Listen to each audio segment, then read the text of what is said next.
Bisa perkeruh keadaan. 4 kalimat ini harus dihindari saat minta maaf. Semua orang pastinya pernah melakukan kesalahan, dan hampir semua orang merasa kikuk ketika harus minta maaf atas kesalahan itu.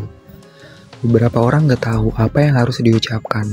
Bahkan ada pula yang secara nggak sadar berubah menjadi defensif ketika dimintai pertanggungjawaban.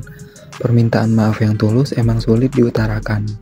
Ada beberapa kalimat yang harus kamu hindari ketika minta maaf agar keadaan gak semakin keruh. Yang pertama, aku minta maaf, tapi kamu sendiri. Agar permintaan maaf menjadi tulus, kamu harus fokus terhadap kesalahanmu. Kalau kamu minta maaf tapi kemudian langsung menyambung dengan kata tapi, maka permintaan maafmu gak akan terdengar serius. Akan lebih parah lagi apabila kamu juga menyalahkan lawan bicaramu. Bagaimana jika pihak yang lain juga melakukan kesalahan? Emang, mungkin aja suatu konflik diciptakan akan kesalahan lebih dari 2 orang.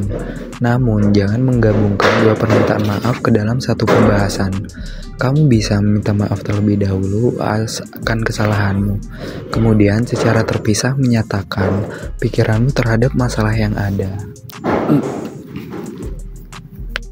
Ingatlah untuk menghindari sikap menghakimi karena kamu juga membuat kesalahan dan pastinya nggak suka jika hanya dihakimi sepihak. Yang kedua, kamu terlalu berlebihan. Mungkin kamu pernah mendengar seseorang menyebut orang lain berparas jelek. Kemudian orang itu minta maaf dengan berkata, "Iya maaf, tapi kan aku cuma bercanda." Kamu terlalu berlebihan. Kalimat itu nggak terdengar sebagai permintaan maaf yang tulus, dan justru bisa membuat orang lain jadi merasa semakin terhina. Dalam meminta maaf, yang harus menjadi prioritas adalah perasaan orang yang udah kamu sakiti. Walaupun emang merasa bahwa reaksi orang itu berlebihan, tapi permintaan maaf ini bukan tentangmu. Cobalah untuk melihat masalah ini dari perspektifnya. Kemudian minta maaflah tanpa harus mendikte apakah perasaan orang itu berlebihan atau tidak.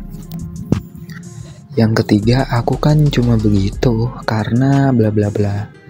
Pastinya semua perbuatan didorong oleh sebuah alasan. Kamu melakukan kesalahan juga pastinya didasari oleh sebuah penyebab.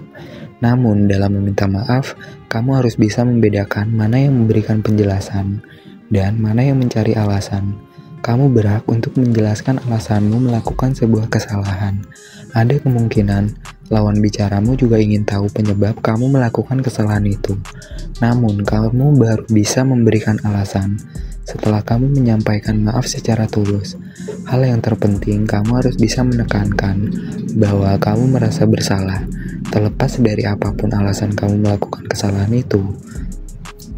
Yang keempat, sudahlah, aku gak mau bertengkar. Pertengkaran emang gak menyenangkan. Masalahnya, jika situasi udah mencapai tahap di mana seseorang harus minta maaf, itu berarti situasi tersebut harus dibahas. Mau gak mau, kamu harus menyinggung permasalahan ini. Mengatakan, udahlah gak usah dibahas, aku gak mau bertengkar. Itu sama aja dengan kamu menghindari masalah. Semua orang tahu bahwa masalah gak akan selesai jika terus dihindari.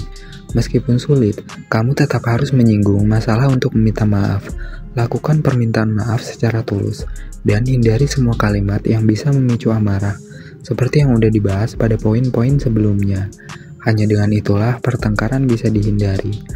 Mengucapkan permintaan maaf emang gak mudah.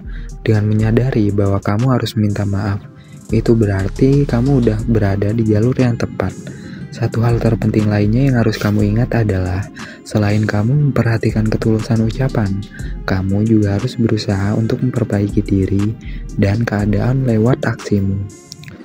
Thank you, like jika suka video ini, share jika bermanfaat. Bye-bye.